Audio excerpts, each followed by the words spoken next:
welcome back to the Affordable Housing Centers of Pennsylvania. This is part 2 of 3 of our discussion series with Michelle Snow, the career coach. Today we're going to talk about how to be a professionally network and building the village of people around you that can help enhance your career goals. And so I would begin the discussion and with the question, Michelle, is why is it important for one to build their professional network?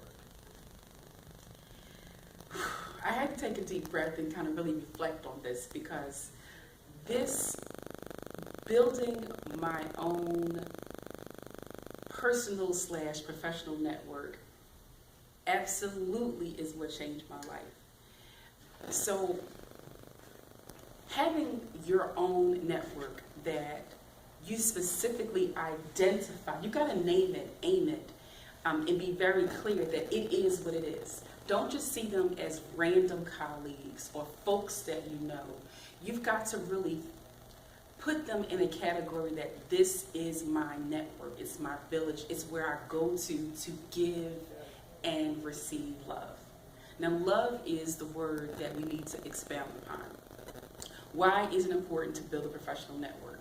Well, for me, let's start with the fact that I'm a career coach and needed to have resources to make my business work. Well, when I got started nearly 5 years ago, is there something worse than flat broke? Is there something called like horrifically broke or brilliantly broke? You're gonna have lots of credit card debt or something. What's below that? It's Right? like, Okay, whatever's below that. okay.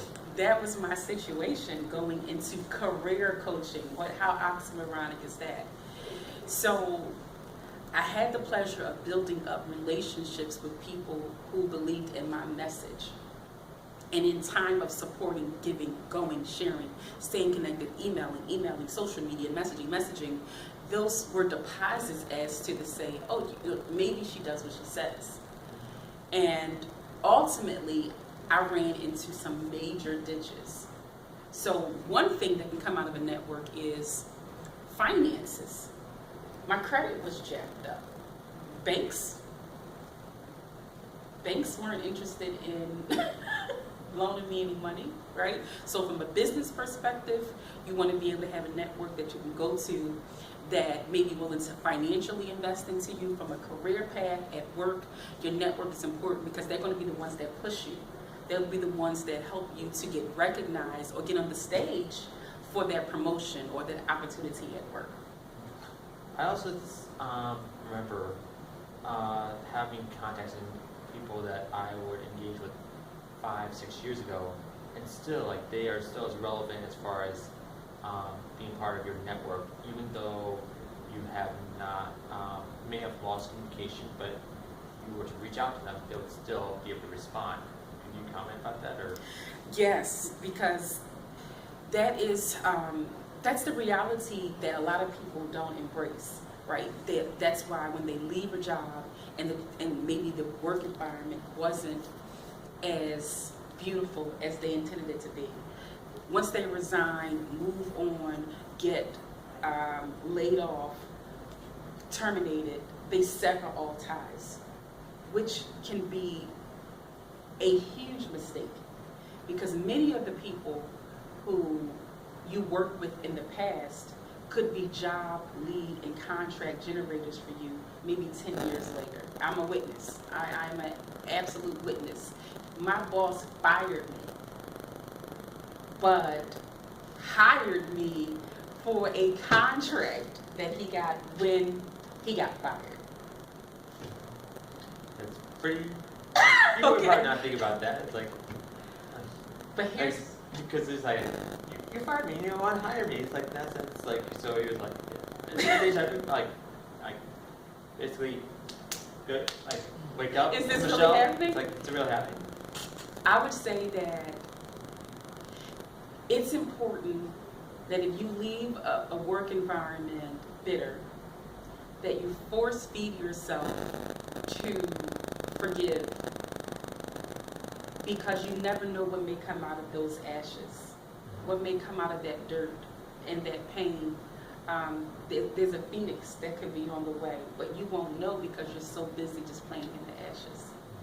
What are some ways and strategies that you recommend to build that network beyond just proving your worth in terms of like your own in your particular job with your coworkers and other colleagues? Well, you don't want to undervalue what they hired you to do. I mean, do a killer job in what you were asked to do, because people will then say, well, who's that? We didn't get these kind of results before. You want to make sure that you do drive excellent results, because now people want to know who did that. Number two, if you're not social, you want to push yourself to be uncomfortable. And so you want to say, oh gosh, I really want to be by myself for lunch. That was me. I do not want to have lunch with you all because lunch is my time. Let me have it to myself. You all go out and talk about shoes and go to lunch. Leave me alone, kid. And I was fine with that, but they all resented me for that. And I didn't care. So what? I don't care. But once again, who got laid off? Meantime, like I'll comment, what if someone is an introvert, like myself, that's like needs that personal time to just like in terms of maybe like the lunch hour, to like just summon the energy to focus on the responsibility. Is it okay to say maybe like Monday and Tuesday I'll be sociable, and then Wednesday I want to like have my own time? Like, what would you suggest for those that to be sociable? It's a struggle, and it's not easy. It doesn't come with second nature. Well, I think that you must find an authentic way for your community at work to understand that you really do value your private time, because it gives you a chance to really decompress. But it's also important that they see that you made an effort to be like them. So it's not that it should be so rigid, Monday, Tuesday, I'm on, I'm off, right? But I think that as long as they see a consistency that you came out of your box, I believe that people will respect where you are as long as you make an effort to respect where they are. So let me give you a quick tip. One, schedule a coffee break. Hey, what are you doing? It's a nice day outside. I wanted to walk down the street. We haven't spent any time lately. I haven't heard about your project. Would you walk with me? Right? That's 15 minutes that you might be able to say, I can do these 15 minutes, but I might not be able to do an hour. Mm-hmm. Email someone and say to them, haven't seen you around the office too much in a week. Are you okay? I'm just checking in. Anything I can do to support you? Mm-hmm. Those are two. Okay. And what would be the best ways to utilize your network? Share them. Utilize your network by being efficient in knowing what they're brilliant in. Don't look at it so much from what you can take from the network, but when you can walk around and say, wait, what do you need, Ken? Well, he's a father. He's one who's sensitive and diverse. He's brilliant. He knows all about this housing industry. Contact him. And so people on the outside see you as one rich in resources, because Ken, oh my goodness, Jamila, she knows about that social media. She's great at editing. Talk up your network to other people and utilize them in a way that makes you look like you're the go-to person to get the good stuff. So therefore, like say, don't be ashamed to say, I'm going to do an email introduction or so, because I know such a person that you should share your idea with, you should share your passion. I have a limited role, but I think these other people can really support you in terms of your own vision ideals, and therefore it helps in expanding their network, and then it leaves a positive impact on them to you, basically. Yeah, email introductions are always quick and easy, and I think that they should certainly be utilized. But like I know that depending on what the other person is doing, it could get lost. Mm-hmm. So let's go back to the Stone Ages where we actually pick up the phone, right? Yeah, I know it's been a long time for many people. We're apping it up and texting it up, but there is this thing called live conversations. I know that for a few people you're not interested in that either, but a live conversation, certainly a meetup. If you're one who's sassy and likes to have holiday parties, that's a good chance to pull your network together to be able to introduce them as well. Excellent.